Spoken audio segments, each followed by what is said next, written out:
एक भाव प्रकट हुआ कि ठाकुर जी ने सब गोपीन के मक्खन चुराए, किशोरी जी को मक्खन नहीं चुराया हो।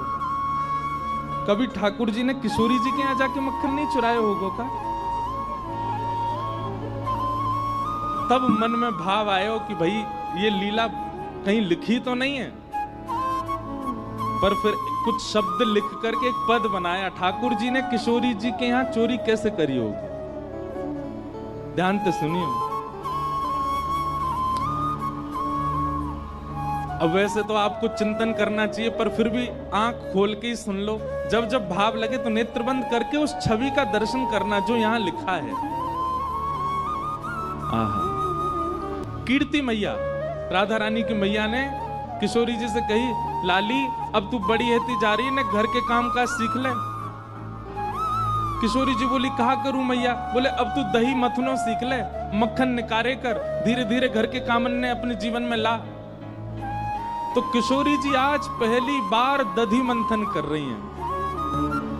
आज किशोरी जी ने जैसी मथनी पहली बार चलानो प्रारंभ कियो, सबरे ब्रजमंडल की गोपी इकट्ठी है गई, बधाई गायन लगी, नंगाड़े बजन लगे पूरे ब्रजमंडल में। सब पूछन लगे, अरे भैया काय बात के मंगल गाए जा रहे हैं? बोले आज वृषभानु नंदिनी किशोरी जी पहली बार मक्खन निकाल रही हैं। आहा, ब्रजवासीन की भीड़ लगी है, पहलो मक्खन को प्रसाद हमको मिलना चाहिए। लंबी भीड़ लगी है, वृषभानु जी सबको संभाल रहे हैं। बोले चिंता मत करो, लाली मक्खन निकाल तो ले, एक एक बिंदिया, एक एक बिंदी मक्खन सबको मिलेगा प्रसाद में। नंगाड़े की आवाज पहुंच गई कहां? नंदगाम। इतने में दौड़ो दौड़ो मधुमंगल गए और ठाकुर जी के पास। बोले लाला एक नई खबर लेके आया हूं। ठाकुर जी बोले कहा खबर है भैया? बोले बरसाने में नंगाड़े बज रहे हैं। बोले काय बात के नंगाड़े? बोले किशोरी जी मक्खन निकाल रही हैं, पहली बार दही मथ रही हैं। लाला तेने सबरी गोपीन के यहां को मक्खन चुराया, कानी बहनी लूली लंगड़ी सबरी गोपीन के मक्खन खाए, परम सुंदरी किशोरी जी को मक्खन नहीं चुराया, तो हम काय बात के चोर? ठाकुर जी ने अपनी कारी कमरी उतारी, कमर पे बांधी। बोले सही कह रहा हूं मधुमंगल, यदि किशोरी जी के हाथ की मथी भई दधी ते निकरो भयो मक्खन हमने नहीं पायो तो कहां पायो? मधुमंगल बोलो योजना तो ऐसी है कि किशोरी जी के हाथ से निकरो मक्खन सबसे पहले कुल देवी को पधराया जाएगा। लाला तू कछु कर, कैसे करके वह माखन को खाए के आ। हमारे लाल जी पे मैं एक बात कहूं, कछु करनो आवे चे नहीं आवे, एक काम बहुत बढ़िया आवे। कहा छोरी बननो बहुत बढ़िया आवे। नेक में ही अपने केस खोल दिए, आंखन में काजल लगा लियो, मुख पे लालिमा लगा ली, और सोई महाराज कोई छोटी सी गोपी की बढ़िया सुंदर पोशाक लियाए, नीचे पहनी, ऊपर चुनरी डाली, हाथन में छोटी छोटी चूड़ी पहनी। नेक से ठाकुर जी ज्यादा से 4-5 साल के होंगे। नेक नेक सी चूड़ी पहन ली, पामन में पाजेब पहन ली, और नेत्रन में काजल लगा लियो। कैसा लग रहा हूं? मधुमंगल बोलो लाला तू छोरी होता तो भगा ले जाता मैं, इतना प्यारो लग रहा है। अरे बाल ब्याह कर लेते तो अब तू जल्दी जा, नहीं तो मैं तुझे ब्याह ही कर लूंगा।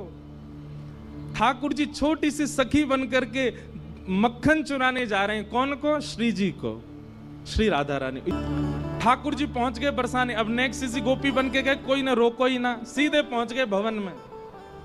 चारों तरफ गोपियां खड़ी हैं और उन गोपीन की छोटी छोटी लाली खड़ी हैं। वहीं पर ठाकुर जी भी जाके खड़े हो गए। गोपीन को लगी कोई बरसाने की गोपी की छोरी होगी छोटी। ठाकुर जी आके खड़े हो गए, चुपचाप देख रहे हैं। छोटे छोटे से हाथ हैं किशोरी जी के, नेक सी मथनी ऐसे मथ रही है। वहां में ते धीमे धीमे दधी नीचे जा रहा है, छाछ नीचे जा रही, मक्खन ऊपर आ रहा है। ठाकुर जी के मुंह ते लार टपक रही है। बीच बीच में ऐसे अपने मुंह को साफ कर रहे हैं और बस योजना बना रहे हैं कैसे चुरा के भागूं याकू।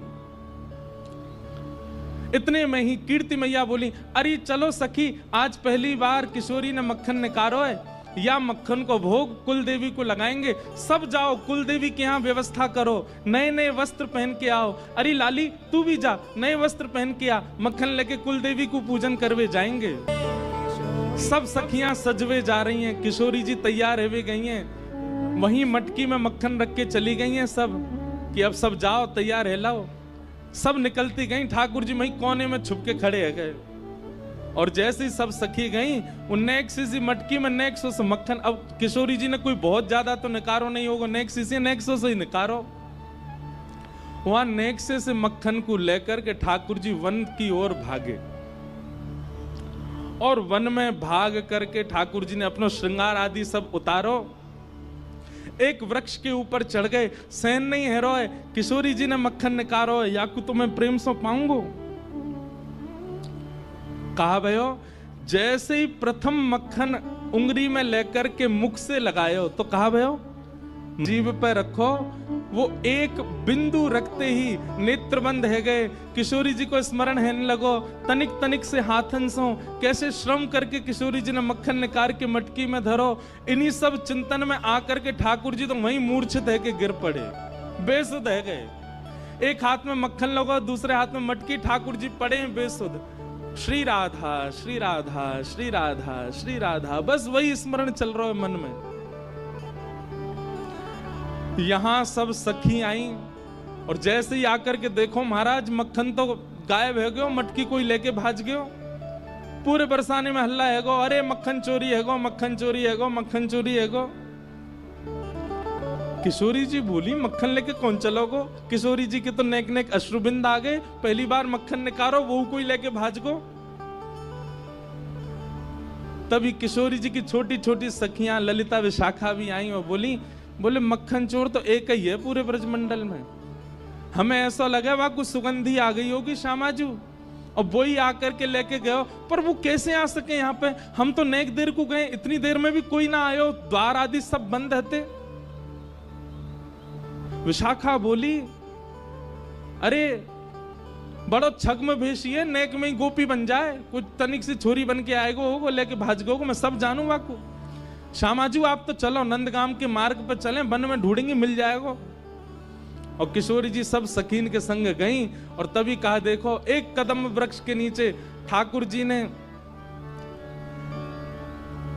सखी को रूप धारण कर रखो है, केश खोल रखे हैं, चुनरी पड़ी है, बेसुध अवस्था में पड़े हैं। ठाकुर जी को नीचे छोटा सा लहंगा, लहंगा के नीचे छोटे छोटे पावन में छोटे छोटे नूपुर, हाथन में चूड़ी, और ऐसे मुखमंडल की कांति देख करके सब सखी पहले तो बेहोश कन्हैया की बलैया ले रही, कितने प्यारे लग रहे हैं। मुख पे मक्खन लगो, दूसरे हाथ में छोटी सी हंडी में मक्खन रखो है। किशोरी जी बोली देखो यहाँ पड़े हैं चोर, और लेके भाज गए, पता ना यहाँ सो कैसे गए। किशोरी जी ने जाकर के ठाकुर जी के मस्तक पर जैसे ही भुजा रखी, ठाकुर जी होश में आए। सब सखी बोली हे श्यामाजू, आपके हाथ से निकसों मक्खन पावे की सबन की इच्छा, परंतु ये तो है ही ना सके कि आप कछु बनावे और श्याम सुंदर पहले नहीं पावे। अब श्याम सुंदर ने अधर पर धारण कर ही लिया है, हम सब सखीन की बड़ी अभिलाषा है कि आपको प्रसाद हमें मिले, तो आप कृपा करो यही मक्खन जो श्याम सुंदर के अधर पे लगो है, आप अपनी भुजा से लेकर के हम सब सखीन को बांट दो। और ठाकुर जी के मुख पे लगो मक्खन ही सब सखीन में बांट दियो। और या तरीका से किशोरी जी के हाथ से निकसो वह मक्खन ठाकुर जी ने प्रसादी करके पूरे ब्रजमंडल में बंटवायो है। बोलो बाल कृष्ण लाल की।